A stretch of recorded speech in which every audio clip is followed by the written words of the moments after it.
মিটিংটা যেটা ছিল ওই মিটিংয়ের মেইন এটা ছিল হলো যে আমাদের যে এই 17 থেকে 20 পর্যন্ত যে একটা সম্মেলন হবে বিজিবি এবং ইসির ভিতরে, এটা মানে কী কী জিনিসগুলি আলোচনা হবে এবং আমাদের পজিশনটা কী হবে ওইটার ব্যাপারে। তো এখানে মেইনলি যেটা যে পয়েন্টগুলি আসবে, এখানে আসন্ন বিজিবি বিএসএফ পরিচালনা সীমান্ত সম্মেলনে বিজিবি প্রতিনিধি ছাড়াও কিন্তু থাকে পররাষ্ট্র মন্ত্রণালয়ের প্রতিনিধি থাকেন, স্বরাষ্ট্র মন্ত্রণালয়ের প্রতিনিধি থাকেন, বাংলাদেশ জরিপ অধিদপ্তরের প্রতিনিধি থাকেন, ভূমি রেকর্ড জরিপ অধিদপ্তরের প্রতিনিধি থাকেন, যৌথ নদী কমিশনের প্রতিনিধিগণ থাকেন। তেমন এই জন্য এই মিটিংটার মধ্যে বিভিন্ন মন্ত্রণালয়ের জিনিসগুলিও কিন্তু আলোচনা হয়। তো এখানে মেইন আলোচনার ভিতর থাকবে যে বিএসএফ যে ভারতীয় নাগরিক এবং ভারতীয় দুষ্কারী কর্তৃক সীমান্ত হত্যা ও সীমান্ত নিরস্ত বাংলাদেশি নাগরিকদের উপর গুলি চালান আহত বন্ধ করা।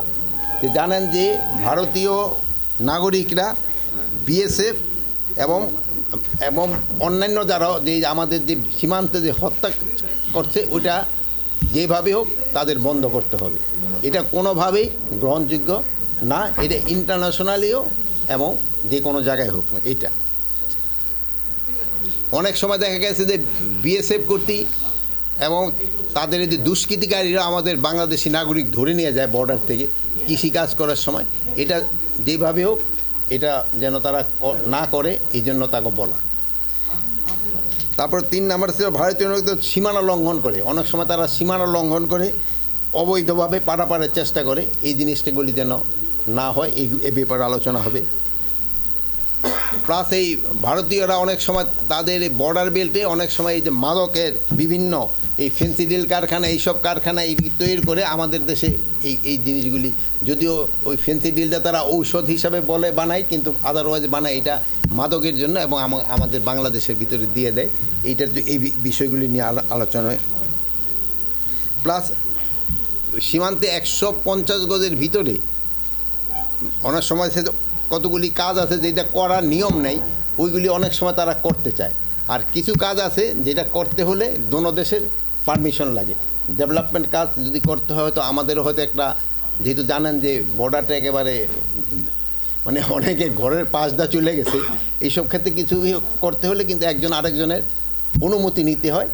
যেমন ধরেন একটা হয়তো আমরা একটা মসজিদ করতে চাই, ওরা হয়তো একটা মন্দির করতে চায়, এগুলি একজন আরেকজনের অনুমতি নিয়ে করতে হয়। এইটা যেন অনুমতি নেওয়া করে এই ব্যাপারে আলোচনা হবে। আর হলো আগরতলা দিয়ে জানে যে এই অনেক সময় খুব ওই যে ইন্ডাস্ট্রিয়াল বর্জ্যগুলি আসে বাংলাদেশে চলে আসে, বাংলাদেশের এই খালে এসে পানিগুলি একেবারে নষ্ট করে দেয়। ওখানে আমাদের সাথে একটা চুক্তি আছে, হলো ইটিপি আর একটা হলো এসটিপি। এখানে আমাদের একটু হয়তো আগে যারা চুক্তি করছে ওইটা ইটিপি অবলিগ এসটিপি দিয়ে দিছে, ওটার মধ্যে হওয়া উচিত ছিল শুধু ইটিপি রাখা, অথবা দুটোই ইটিপি এসটিপি দুটোই থাকতে হবে। কিন্তু এই জিনিসগুলি হয় নাই, এটার জন্য হয়তো আমাদের একটা চেঞ্জ তাদের সাথে হয়তো আমাদের আলোচনা হবে করার জন্য।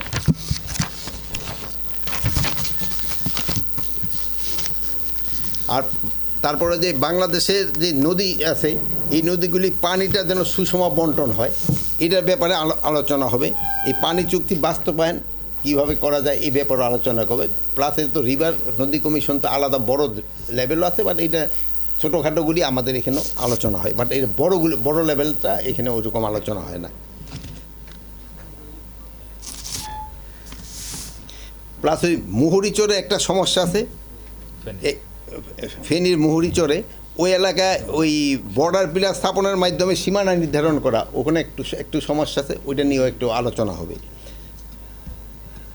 আর আরেকটা হলো সবচেয়ে বেশি এই ভারতীয় এই যে গণমাধ্যম যে মিথ্যা সংবাদ পরিবেশন করে এবং এটা কিভাবে তারা বন্ধ করতে পারে এই ব্যাপারেও আলোচনা হবে। যেহেতু আপনারা এই ব্যাপারে আপনারা নিজেরও খুব সোচ্চার এবং আমাদের জনগণও সোচ্চার, এবং এটা তাদের বলে দেওয়া যে এই জিনিসটা তারা কিভাবে বন্ধ করতে পারে।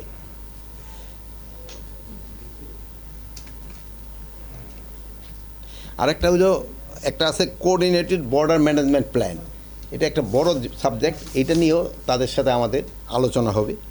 তারপরে হলো সবচেয়ে একটা কীভাবে দোনো দেশের সম্পর্ক আরও ভালো হয়, পারস্পরিক আস্থা বৃদ্ধি পায়, এগুলি ব্যাপারে আলোচনা হবে।